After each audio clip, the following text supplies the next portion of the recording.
She didn't even bother lying properly. That's what hit me first, not the absence, not the text, not even the fact that she didn't remember our anniversary until it was already over. No, what cracked the floor beneath me was the sheer laziness of the lie. Don't wait up. Last-minute strategy session at the Sherwood downtown. It's critical. That was the text. 11 words. Not even a period at the end. A strategy session at 7:43 p.m. on a Friday at a hotel that offers $22 lemon drops and complimentary slippers. I was sitting at the table, steak resting under a dome of steam, asparagus I'd grilled just the way she liked, olive oil, lemon zest, black pepper, never salt before searing. Candle lit, napkins folded like I saw in that stupid YouTube video last week. The chair across from me was empty. Of course it was. The phone buzzed again, some reminder from our shared calendar. That's when I noticed it. Her own entry. Prep night with M. Sherwood, Suite 1803. She'd written that a week ago. A week. So much for last minute. And the reservation confirmation? Not even in her name. Martin Croft. Her boss. SVP of Strategy at Cowridge Solutions. Husband. Father of two. A man who wore Patagonia vests over dress shirts and liked to use words like synergy and bandwidth during casual lunches. I didn't text back. What was the point? She wasn't expecting an argument. She was hoping for silence. And that's exactly what I gave her. I reached for the laptop sitting beside my untouched plate, opened the lid, and pulled up the folder I hadn't opened in 6 years, the one titled Contingencies. She always joked that I was too organized, too cautious. You prepare for disasters that haven't even been invented yet, she once laughed. Yeah, I do. Inside the folder was a tab labeled Shareholder List. Cowridge Solutions was privately held, but not small. Mid-sized consulting, lots of government contracts, lots of tech vendor overlap. It had grown fast in the last 5 years. Rachel helped with that, or so she claimed during dinners where I pretended to listen while she name-dropped executives like they were friends and not the same people who still asked her to make a quick Starbucks run before board meetings. The chairman of the board was Karen Croft. That last name wasn't a coincidence. Martin's wife, Harvard Law, took over after her father died, controlled 37% of the company outright. No one made a move without her signature. Rumor was she'd stepped back from daily operations to focus on the foundation side of the business, but I remembered seeing her name attached to a compliance committee report last quarter. Still involved. Still active. Rachel once described her as frigid, calculated, and terrifyingly polite. Said it with a sneer, like it was a joke. I remember because I said, sounds like someone I'd enjoy working for, and Rachel didn't laugh. She just sipped her wine and looked annoyed. I opened LinkedIn. Karen Croft's profile was easy to find. She didn't post much. No inspirational quotes, no corporate buzzwords, no beach photos with hashtags about balance. Just credentials, connections, and 2 recent articles she'd reshared from sec.gov about executive ethics and board oversight. One was titled, When the Company is the Victim. That made me smile. Not a big smile. Just a small, grim twitch in the corner of my mouth. I clicked through her connections. Found her business email in the public filings. Cross-referenced it with a board directory PDF someone had uploaded to an industry forum months ago. It was still active. Then I took a screenshot of the calendar entry. Then another of the Sherwood Suite confirmation, and one more of a message Rachel had forwarded to me days ago, complaining about how much time she had to spend prepping decks for Martin's ego. I bundled them, attached them to a blank email. Subject line, you deserve to know. I didn't write anything else. No commentary. No passive-aggressive barbs. No accusations. Just evidence. I hit send. Then I closed the laptop and looked back at the steak. Still warm. Medium rare, just the way Rachel liked it. I didn't touch it. I stood, took the plates, scraped them clean into the trash, and ran the faucet until the water steamed. The candle was still flickering when I sat back down in the dim room. The only sound the soft clicking of the ceiling fan pulling shadows across the wall. I stared at her chair for a long time. Then I blew out the candle. The strange thing is how easy it was. Like the universe had been quietly preparing me for this moment. Lining up little breadcrumbs I hadn't even noticed, nudging my mouse to the right place. Making sure the paper trail was digital, precise, damning. I didn't have to guess her email. Karen Croft had given a keynote last year at some compliance conference. The slides were still floating around online, footer intact. Her contact was right there, tucked between the legal disclaimer and a quote from the federal sentencing guidelines. She didn't use an assistant's inbox. She didn't hide behind info at. No, It was just croft@cowerjerp.com. Direct. Uncomplicated. Like everything about her, I imagined. I stared at the screen for a moment longer than necessary. Not out of doubt. Out of respect. This wasn't a message I was sending to hurt her. It was a message she had earned, even if she didn't know it yet. She was walking blind into a wall built by her own husband and my wife. I was just turning on the light. Subject, you deserve to know. I didn't write a greeting. No, hi Karen. No, I hope this finds you well. Just attachments. 3 PDFs. Each with a title so blunt they didn't need explanation. Rachel_sweet1803.pdf. Screenshot of the Sherwood booking from the shared calendar, complete with her profile photo in the top corner, smiling like a fool. Martin_confirmation.pdf. A copy of the hotel reservation itself, forwarded to our joint Gmail weeks ago by accident. The kind of mistake Rachel made when she forgot which inbox she was logged into. FW_Rachel_working late with Martin.pdf. A message thread between Rachel and me. She was venting about having to pull an all-nighter again thanks to Martin's magical thinking, and complaining that he wants everything tight and polished before he shows the deck to Karen. She even used scare quotes. No dramatic commentary. No whining. No scorched earth manifesto. Just the receipts. Literal ones. And a closing sentence. If you already knew, disregard. If not, I figured it wasn't fair for me to be the only one cleaning up someone else's mess. Click. Sent. I closed the tab, leaned back in my chair, and let the quiet stretch around me like a weighted blanket. The steak was still on the counter, still vaguely pink in the center. I chewed through it mechanically, not tasting much. Not because I was numb, because I was focused. There's a strange calm that comes when the screaming happens entirely in someone else's future. I wasn't going to raise my voice. Not now. Not when every move was finally out of my hands. That email was a match. I just tossed it onto a dry field. Let the wind do the rest. I rinsed my plate. Wiped down the counters. I wasn't expecting anything to happen right away. Women like Karen don't slam car doors and burst into rooms screaming. They sharpen the knife before they even walk into the kitchen. No, I imagined she would read the email once. Then again. Then she'd say nothing, not even to herself. She'd pick up her phone and call someone on the board. Probably late. Probably calm. Just a quiet. I need a copy of Martin's travel expenses. Pull last quarter. And Rachel? I pictured her sipping wine in some overpriced hotel robe, acting smarter than she was, misreading Martin's temporary attention as a promotion strategy. She had no idea what was already circling. I went upstairs, packed a small duffel bag, just the essentials, laptop, toothbrush, 2 shirts, the navy pullover she always hated because it made me look too much like a professor. That's the one I chose to wear. There's something freeing about realizing that you're not part of someone's story anymore. That they edited you out before the final act and thought you wouldn't notice. But I did. And I had the script. All of it. I grabbed one more thing before I left, a small wooden box from my bottom drawer. Rachel had given it to me years ago when I got promoted.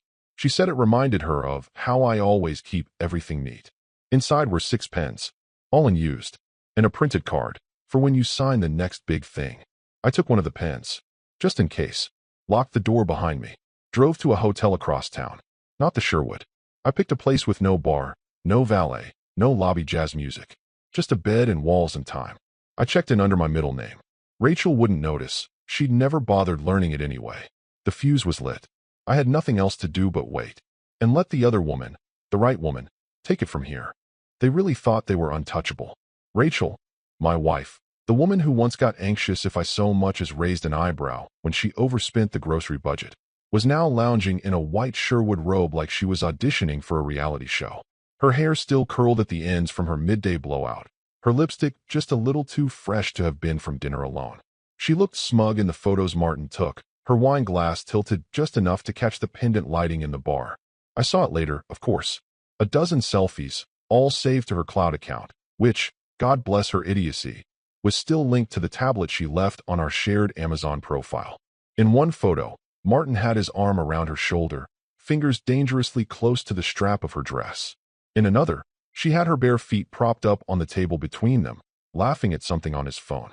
And in one final gem, my personal favorite, she clinked her glass against his with a caption she typed herself, "Cheers to visionaries." Visionaries. They weren't discreet. They didn't need to be, they thought. It was late, and the Sherwood's bar was mostly empty except for a few solo travelers scrolling through their phones. Martin handed his card to the waiter like a man doing the world a favor. Tipped 20% without making eye contact. Rachel used his last name at check-in earlier, probably thinking she was being clever. Maybe she believed the front desk clerk was too bored or too tired to care that the room was reserved under M. Croft, and she introduced herself as Mrs. Croft, with an awkward little pause before the name. But someone did care. 2 tables over, Karen Croft sat with a vodka soda and a laptop that hadn't left her side all evening. She wasn't wearing makeup. No jewelry. Hair pulled back. She looked like she belonged there precisely because she didn't look like she was trying to. Her daughter sat beside her, earbuds in, watching some animated film on an iPad with barely a glance toward the adults around her. The older son had just returned from checking in, used the same last name. Different card, different room, all coordinated. They hadn't come for drama. They came for proof. Karen never glanced their way, not once. She simply watched the screen in front of her. I imagine it was the hotel's security feed. If you sit on enough boards, you know how to ask for that kind of thing. Or maybe she was reading emails from legal. Or pulling expense reports that showed just how many strategy sessions Martin had billed to the company card over the past 2 years. She was calm, cold, efficient. At 10:13 p.m., Rachel and Martin made their way toward the elevators. Her hand grazed his lower back as they waited. The kind of touch that makes no sound, but says everything. At 10:14, Karen's fingers moved for the first time in 10 minutes. She closed one tab, opened another, typed something into a secure server. Hit send. The lobby emptied slowly after that. A few tired guests wandered out to smoke or grab ride shares. The bar staff wiped down tables. Rachel and Martin were now 30 floors up, sealed in their suite, sipping whatever overpriced wine they'd brought in with them. Maybe they were watching TV. Maybe they were congratulating themselves for pulling it off. Maybe Martin was talking about that new international pitch, how it would catapult them if the board backed it. They didn't know the board was already watching. They didn't know the chairman had arrived 4 hours ago with a burner phone and a folder of legal documents in her handbag. They didn't know their own children were 4 floors below, sleeping in a room Karen had reserved under her maiden name, just in case. At 11:42 p.m., Karen closed her laptop. She didn't speak immediately. She took one last sip of her drink, set the glass down with a quiet clink. Then she turned to her daughter, 15, maybe 16, and said, calmly, "He'll be done lying by morning." The girl didn't ask who. She didn't have to. They all knew. Karen stood, adjusted the strap of her bag, and walked to the elevators. She didn't look up at the chandelier. She didn't glance toward the bar. She just disappeared into the elevator shaft like smoke vanishing into a vent, silent, total, and unmistakably final. Some people crash through doors. Others rewrite the locks. And that night, without raising her voice, Karen Croft made sure that when the sun rose, her husband and my wife would wake up in a room that didn't belong to either of them anymore. At 8:03 a.m., the elevator doors sighed open like they always do, quietly, predictably, without ceremony. Rachel stepped out first, still mid-laugh, her voice trailing behind her like perfume. She had her trench coat folded over one arm, coffee in the other, heels clicking confidently across the marble, as if the hotel lobby were just another runway designed to showcase her new sense of elevated self. Her hair was freshly washed, damp at the ends, and she wore that too bright lipstick she only used when she wanted to feel younger than her regrets. Martin followed. His eyes were bloodshot from too much wine and too little sleep. The man looked like a divorce lawyer's daydream. Creased shirt, loose belt, an aura of overconfidence barely hanging on. He carried nothing, not even his dignity. They were halfway to the front desk when he saw her. Karen. She was standing across the lobby, beside a marble column like a portrait come to life. Not pacing, not fuming, just standing, waiting, and flanked on either side, 2 teenagers. Their kids. The daughter clutched a paper cup and looked at the floor. The son stared directly at his father. No expression, just ice. Rachel stopped. Her smile faltered. She turned to Martin and whispered something, probably, "Is that?" But he didn't answer. Because Martin's face had gone gray. Not white, not red, gray. His mouth opened. "Karen." She raised one hand, just enough to silence him. "Keys." That's all she said. No screaming, no slapping, no teary ultimatums. Just one word, spoken with the precision of a scalpel. Martin fumbled in his pocket. The sound of his keys clinking together was the loudest thing in the lobby. Rachel took a step back, now visibly panicking. "Karen, this isn't what it looks like." Karen didn't even glance her way. Her eyes never left her husband. I wasn't talking to you. Rachel, shut up. Martin held out the keys. But Karen didn't reach for them. A man in a black suit, unassuming, but clearly security, stepped forward from the elevator bay and took them instead. Karen turned to her son. Room 1830, she said. Go pack everything. Leave nothing behind. He nodded and walked past Martin without a glance. Their daughter followed, eyes still down. Rachel looked like she'd just been shoved into traffic. Karen, please. Karen finally turned her head. Her gaze landed on Rachel like a ledger closing. You'll be contacted by HR by noon, she said flatly. I suggest you clear your schedule. Martin tried again, voice cracking. Can we at least talk? Karen tilted her head. You've been doing plenty of talking, Martin. Just not to me. He had nothing. Not a defense. Not even a pathetic excuse. Just sagging shoulders and the sudden realization that he was no longer the one holding the room key, or the title, or the benefit of the doubt. Karen looked back to Rachel. I assume you drove separately? Rachel stammered. I took a lift. Good. I wouldn't want you near my children. Rachel flushed crimson. Her mouth opened again, but Karen was already turning, walking away. Not a scene. Not a scandal. Just silence, precision, and brutal hierarchy. Behind them, the front desk clerk had frozen mid-keystroke. A bellhop stood motionless with a luggage cart, eyes wide. And Martin, poor, brilliant, short-sighted Martin, stood alone in the middle of the lobby, keys gone, job gone, and the very real sense that the world was about to get very, very small. Rachel reached for his arm. He pulled away. That was the final touch. Not a scream, not a slap, just rejection. From him. As if she were the liability now. They didn't speak. They just stood there in the echo of what used to be power. Karen didn't look back. She didn't need to. She'd already won. Quietly. Surgically. Publicly. And every single person in that lobby knew it. Martin's first clue that the world had shifted beneath him came in the form of a polite little error message. At 9:17 a.m., he stood at his kitchen counter, still wearing the shirt from the night before, trying to log into the company server. He had a media prep call scheduled with 2 junior consultants, and a calendar full of action items that required him to pretend he hadn't just committed career suicide in a downtown hotel suite. But the login page blinked twice and spat out a message he hadn't seen before. Access restricted. Invalid credentials. Contact IT. He tried again. Then on his phone. Then with his VPN. Same message. His heart didn't race. Not yet. He told himself it was a glitch, maybe a server patch. He even tried laughing as he sent a text to the IT manager. Hey, think I got locked out again. Can you check? No reply. At 9:29 a.m., he called the office. Got voicemail. At 9:34, he tried calling Karen. Straight to voicemail. At 9:41, he checked LinkedIn. Just habit, really, and saw nothing out of the ordinary, except one odd little ripple. Coleridge's official page had posted a quote from the chairman.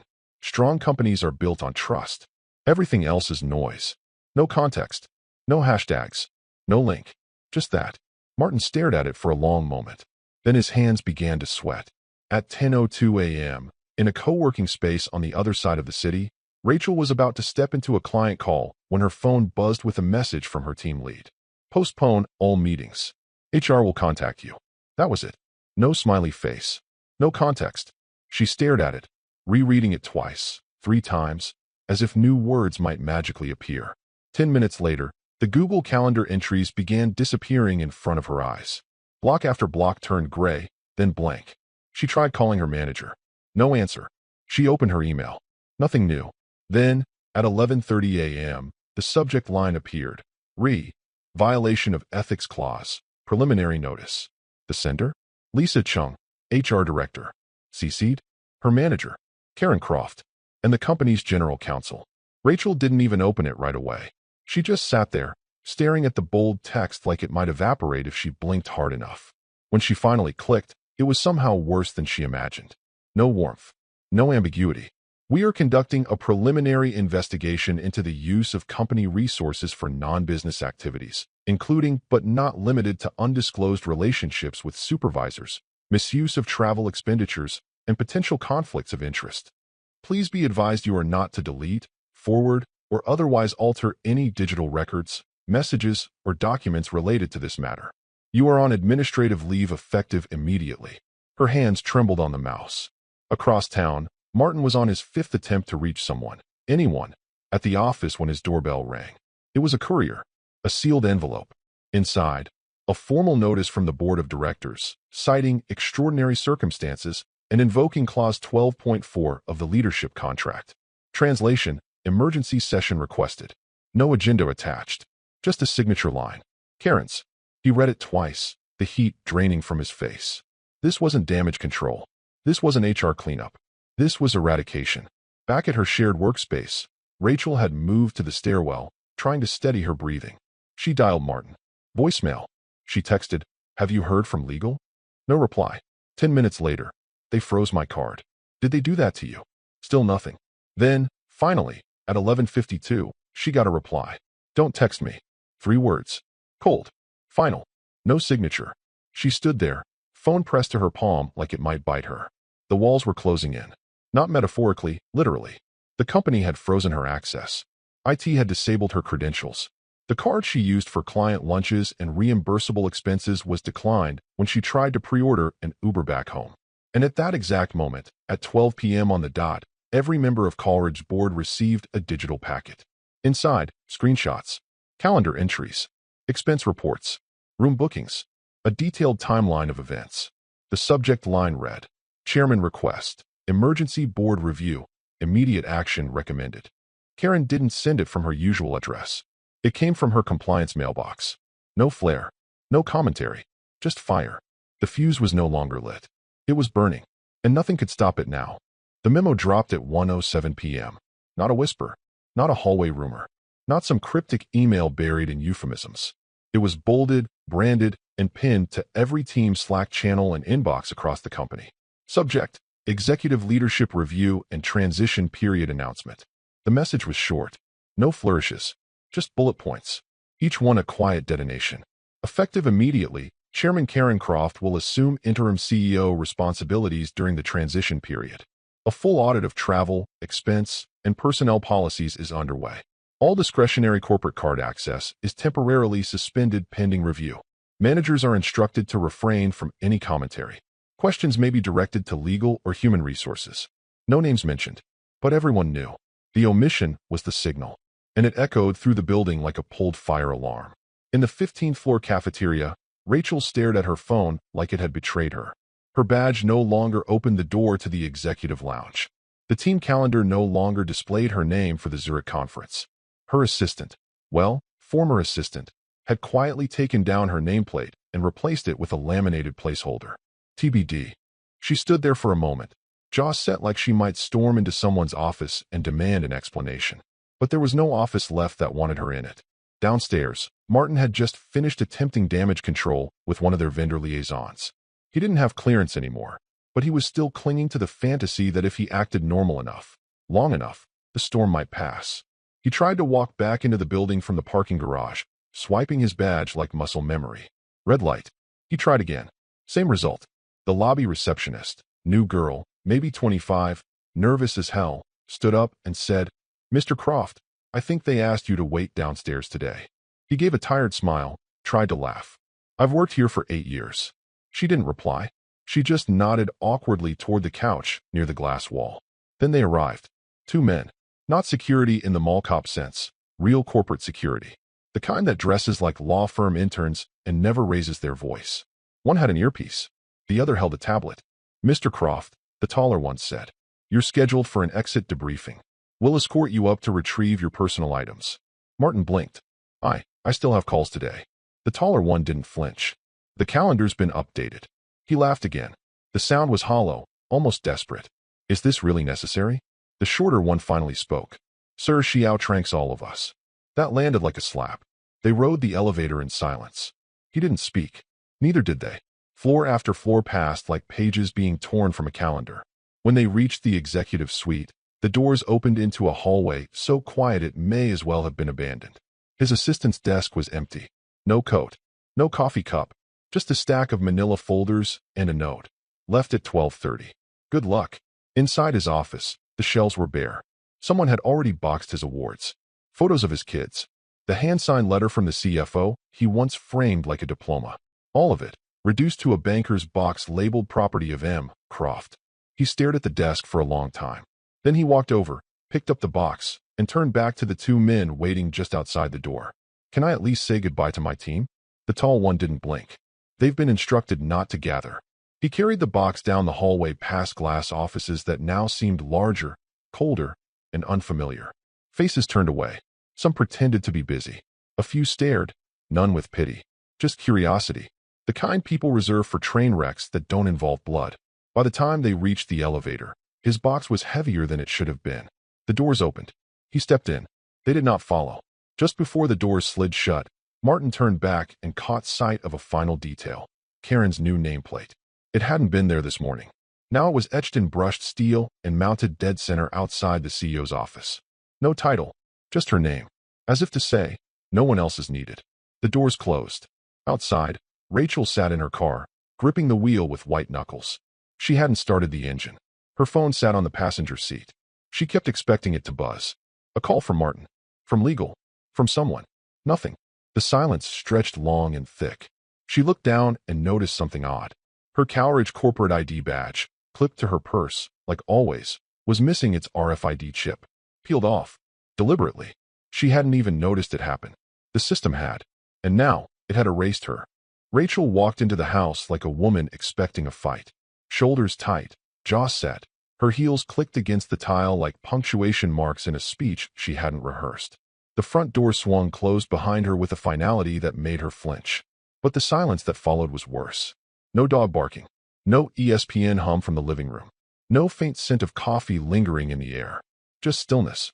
She stood in the foyer for a beat too long, letting her eyes adjust to the dim light. Outside, the sun was high and cruel. Inside, the blinds were drawn. A faint layer of dust clung to the console table near the door, the one he always wiped down without being asked. Her suitcase handle creaked as she wheeled it past the entryway, through the hallway, and toward the kitchen. She hadn't even realized she'd packed it herself at the Sherwood that morning. Half asleep, half dazed, she'd thrown things into it between Martin's panicked phone calls and her own unraveling calendar. The kitchen was clean. Not lived in clean. Prepared clean. She noticed it instantly. The counter was bare. The magnetic strip that used to hold his knives, empty. The drawer that used to stick slightly on the left, smooth now. He'd oiled it. Or maybe he'd just removed everything. And then she saw it. A printed sheet of paper, pinned under a ceramic salt shaker on the fridge. The Sherwood logo at the top. Room 1803. Date. Time. Guest name, Martin Croft. Occupant notes. Late arrival. Additional guest expected. Please prepare champagne. It was the reservation confirmation. He'd printed it. On the back, in his handwriting. So neat, so deliberate, so painfully him. A single sentence. I believed in you. She felt her knees soften.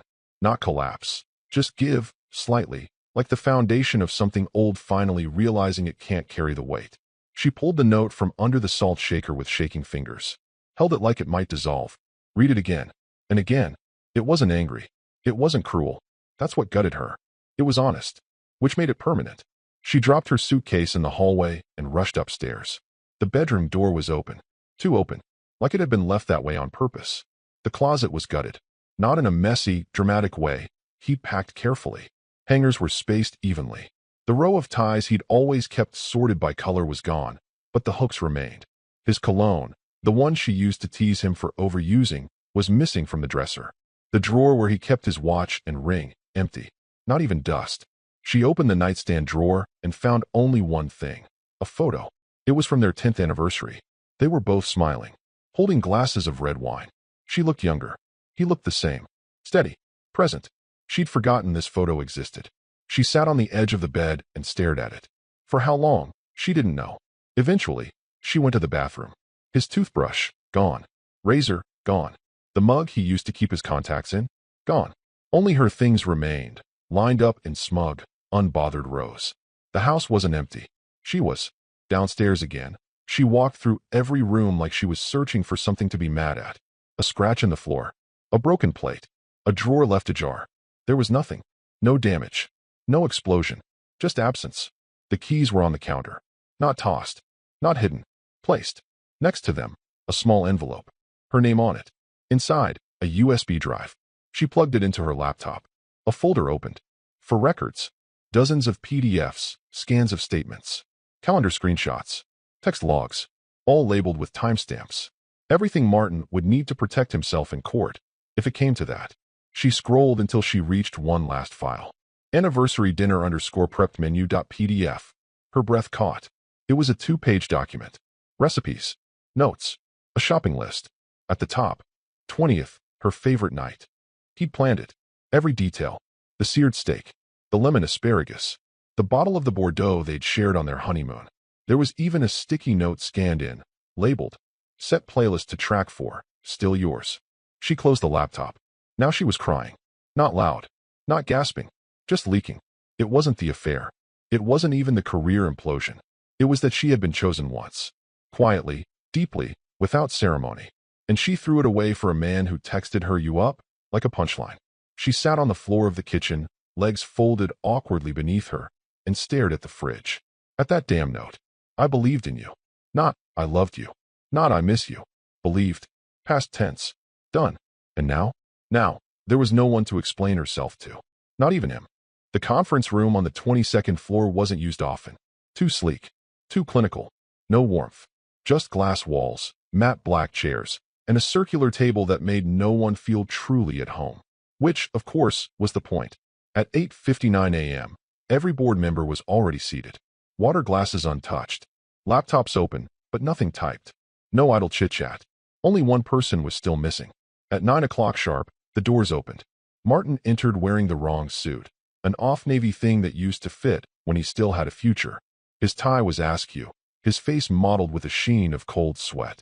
He gave a tight smile to no one in particular and moved to the open seat across from Karen. She didn't acknowledge him. Just turned a page in her leather folio and tapped the table once with her pen. "This hearing," she began, voice steady, "is being recorded under Article 3.1 of the company's internal governance policy. Present are all voting board members. The agenda has been distributed in advance." Martin cleared his throat. "Before we start, I'd like to." Karen didn't look up. "You'll have time to speak. After the facts are presented." Silence. She gestured to the general counsel, who began reading from a printed statement. "In the matter of Martin Croft, Senior Vice President of Strategy, the following infractions have been substantiated: breach of ethics clause, non-disclosure of a romantic relationship with a direct subordinate, misuse of company travel resources, and suspected falsification of expense reports pertaining to non-business-related hotel accommodations." Martin opened his mouth again. "We're consenting adults. This doesn't affect performance." Karen finally looked up. Her eyes didn't flare. They didn't soften. They ended the conversation. She reached into her folio, pulled out a thin binder, and flipped it open to a highlighted page. Lifted it slightly for the board to see. "Section 14. Clause 3, she said. "Undisclosed romantic relationships with subordinates are grounds for immediate termination, especially when involving the misuse of company resources." No one responded. No one needed to. The language was their own. It was his, too. He helped draft the employee manual 4 years ago. Smug about it, even. Said it would bulletproof the company against emotional landmines. Karen didn't look away. "You submitted 4 travel expenses this quarter. All 4 involved stays at the Sherwood, billed under client prep. None of those clients reported in for deliverables during those periods." Martin's voice cracked. "You're going to fire me over this? After everything I've built here?" Karen didn't flinch. "No, Martin. We're firing you over what you destroyed." She turned to the rest of the board. "All in favor of immediate dismissal, per Section 14, Clause 3? Hands went up in unison. 7. Karen didn't vote. She didn't have to. Motion carries. Effective immediately, Martin Croft's employment is terminated. His severance is forfeit due to breach of contract. Legal will issue formal documentation before end of day." Martin didn't move. Didn't speak. Just sat. Karen turned a page. "Next item," she said, without pause. "Rachel Feldman." Another silence. But this one was different, thicker, uneasy. She continued, "Associate Director of Strategy. Direct subordinate to Mr. Croft. Recipient of multiple discretionary bonuses, travel accommodations, and third-party consultant contract referrals. All linked to non-competitive bidding processes." A board member, quieter than the rest, asked, "Any evidence of intent?" Karen raised an eyebrow. She was present in Suite 1803. That was all. Another vote. Again, 7-0. Rachel's name was stricken from the employee roster before the meeting even ended. Karen didn't gloat, didn't monologue. She simply closed her binder and stood. Meeting adjourned. Legal will prepare statements for internal distribution. She left the room before Martin could find words. He stayed behind, staring at the center of the table. The glass was so polished, he could see his own reflection. It didn't look like him. It looked like someone who thought rules were optional, power was permanent, and secrets were safe. But in that room, in that seat, there were no secrets left. Only consequences. And not a single person had raised their voice. The envelope was hand-delivered. No knock. No buzz. Just a thud as it slid through the brass mail slot in the front door. Rachel didn't rush to open it. She saw the envelope on the tile from the kitchen and froze, coffee cup halfway to her lips. The return address was familiar. Winters and Holt LLP, a boutique firm they had toured once together years ago, when they were just being cautious. Back then, it was theoretical, a technicality, a footnote in a long, predictable life. Now, it was a scalpel. She stared at the envelope for a full minute before walking over and picking it up. It was heavy, too heavy for just papers. The weight made her palms sweat. She opened it at the counter. Neatly stacked documents. Crisp, expensive paper. Each section separated by colored tabs. Petition, asset schedule, addenda. And near the top, irreconcilable differences. That phrase again. So sterile, so tidy. But it was the packet at the back that broke her. A glossy black binder clip held together several color-printed receipts. Sherwood Hotel, Renaissance Suites, one oddly overpriced bistro in the Arts District she remembered mocking just 2 weeks prior. Each receipt had a title, date, time, and cost. Each was labeled in neat, typed font. Strategy Session 1. Strategy Session 2. Strategy Session 3. And so on. There were 8 in total. At the very back, another note, just one line, handwritten, in his distinct lettering. Thank you for your consistency. She stumbled back a step, as if the countertop had lurched forward. He hadn't made a claim on her savings. He hadn't asked for spousal support. Not even half the house. Just what the prenup allowed. No more. No less. It was worse than fury. It was precision. And then she saw the sticky note attached to the signature page. A different handwriting this time. Sharper. Angular.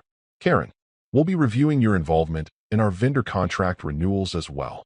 Please preserve all communications. Rachel's knees nearly buckled. That was the part that finally drove it home. This wasn't over. This wasn't just about a marriage or an affair or some half-baked romance at the Sherwood. This was systemic. A full-scale audit of everything she'd touched in the last 2 years. Every deal she thought she'd gotten away with. Every expedited approval she thought no one noticed. Every time she'd said, Martin said it was fine, and forwarded the invoice. They were pulling the thread, and it was her thread. She called Martin. Straight to voicemail. She texted, have you received anything yet? No reply. 10 minutes later, Karen sent me a note. She's coming after everything. Still nothing. She thought about calling Karen directly. Just asking. Begging, maybe. But then what? What could she say? That she was sorry? That it wasn't really about climbing the ladder, just losing herself? That she missed the man who used to hum while folding laundry? The man who used to write down the names of every flower in her birthday bouquets so he could get the same ones next year? The man who had now reduced her entire career, marriage, and lies into a series of tabs and footnotes, and made it stick? She sat down at the kitchen table, the same one where she once laughed about how paranoid he was with documents. The same table where he used to lay out his receipts in tidy rows after business trips. She used to tease him for it. Now she understood. Across the room, the fridge still had the salt shaker sitting where it had been the day she came home to nothing. She hadn't moved it. Couldn't. She picked up a pen to sign the documents, then paused. There was one last tab she hadn't opened yet. She flipped it over. A single sheet. Asset reassignment confirmation. The house title. The car. The joint account. All already transferred to him. No court. No discussion. Just procedure. Done. He hadn't waited for her to agree. Because he didn't need to. It was already over before the papers arrived. And now, she finally understood the full scale of what she'd dismantled. Not just a marriage or a job or a weekend of bad choices. She had burned the entire system that quietly held her up for 2 decades. And now it was gone. All that remained was paper. Signed. Sealed. Filed. It was almost exactly 1 month to the day. Rachel hadn't been sleeping much. Mornings blurred into afternoons. Nights stretched long and thin, lit by the pale glow of her laptop and the empty comfort of muted television. She hadn't left the house in 3 days.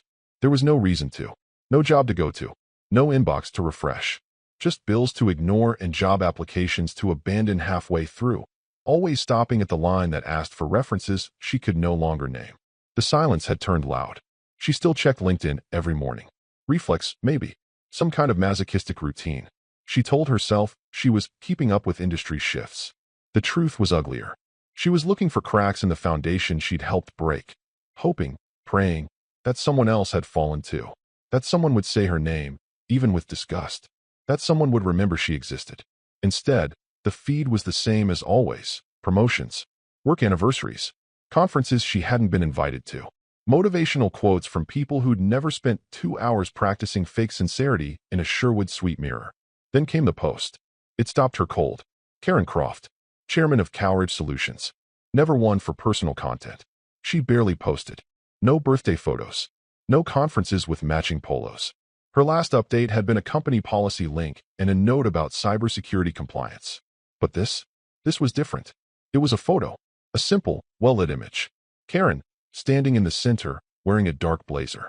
On one side, her son and daughter, dressed casually, arms slung around her in the way kids do when they still trust you completely. On the other side him. Rachel blinked. Twice. It was unmistakable. Her ex-husband. Standing beside Karen, not awkwardly, not like an outsider. He wasn't a guest in the frame. He belonged in it. He stood straight, calm, his expression steady. Not smug. Not triumphant. Resolved. His hand rested gently on the daughter's shoulder. The son was smiling. And then the caption. Strong partnerships are built on truth. Thank you for standing with us when it mattered. Nothing else. No tags. No hashtags. No location. It didn't need more. Rachel stared at the image until her eyes began to sting. Her hand hovered over the mouse, uncertain whether to scroll down or close the window. She didn't know what would be worse, seeing the comments full of praise, or seeing no one question it at all. Just acceptance. Just silence. Just life continuing. Without her. Her hand finally dropped to her lap. She sat back in the chair, laptop screen still glowing. The room around her was dim. The same candle sat on the counter, half-burned, dusty. She hadn't touched it since that night. Couldn't. There were still 2 moving boxes by the stairs labeled Martin Office. She hadn't unpacked them. They didn't belong to her. But he hadn't taken them either. Maybe he knew she couldn't throw them out. Or maybe he didn't care anymore. She wondered what had happened in that month she couldn't see. Had Karen offered him a role? As what, advisor? Consultant? Partner? Was that what the post meant? Or maybe it was just a message. Not to the world. To her. He chose. He didn't just survive the fallout. He realigned. He landed on his feet. Calmly, quietly, with the people who mattered. And not with the woman who'd spent 20 years imagining herself irreplaceable. Rachel closed the laptop. Stood slowly. Walked to the kitchen. She didn't cry. There was nothing left to expel. No anger. No denial. Just the dull throb of having been erased from a story that had once been hers. She looked around the house. The quiet felt permanent now. Not like a pause. Like a verdict. The man was gone. The company was gone. The reputation was gone. The future? Rewritten. By someone else's hand.